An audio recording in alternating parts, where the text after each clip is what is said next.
Salut chers élèves motivés, comment allez-vous? J'espère que vous allez très bien.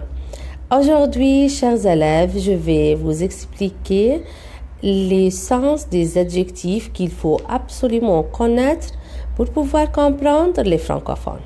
Donc, restez bien jusqu'au bout. Allez-y.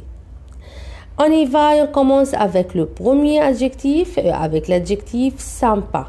Sympa, c'est le diminutif ou bien le raccourci de sympathique et on l'utilise pour dire quelqu'un qui est gentil, quelqu'un qui est agréable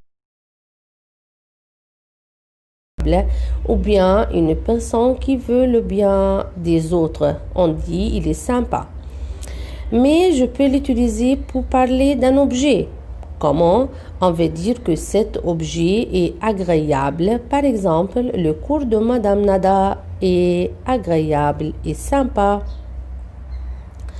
On continue avec le deuxième adjectif pour aujourd'hui et avec l'adjectif drôle.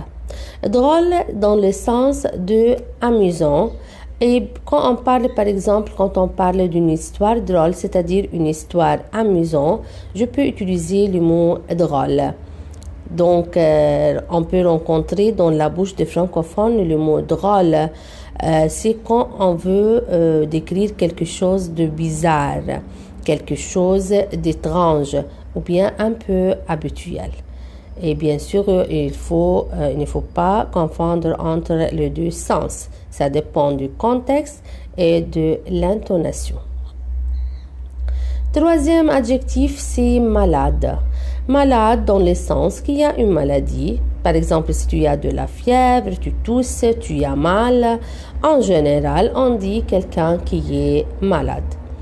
Et aussi, je peux utiliser le mot malade si je veux dire qu'il est fou, c'est-à-dire il est dérangé.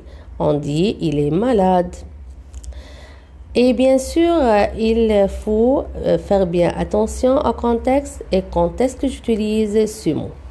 Encore un autre sens pour le mot malade, si tu vois par exemple, par exemple on dit quelqu'un qui est malade, c'est-à-dire quelqu'un qui est excellent, qui est génial. Donc tu peux dire oh j'ai regardé un film de malade hier, c'est-à-dire un film excellent, génial. Quatrième adjectif, c'est l'adjectif vivant. Vivant, ça veut dire qui vit, c'est le contraire de mort. En fait, quelqu'un qui est vivant, c'est quelqu'un qui vit, qui n'est pas mort. Mais je peux utiliser le mot aussi vivant, par exemple, quand je voudrais parler d'une ville vivante, c'est-à-dire une ville active, une ville animée, c'est-à-dire il y a beaucoup d'activités à faire, il y a plein de restaurants, plein de bars, plein de gens dans les rues. Donc on dit c'est une ville vivante. On continue avec l'adjectif grand et le cinquième adjectif, par exemple, grand exprime un grand taille en général. Mais je peux utiliser pour exprimer quelque chose, quelqu'un qui a, par exemple, qui fait des grandes choses. Donc grand, quelqu'un qui est célèbre. Par exemple, je dis Victor Hugo est un homme grand, c'est-à-dire il fait beaucoup de choses. Quelqu'un qui est célèbre.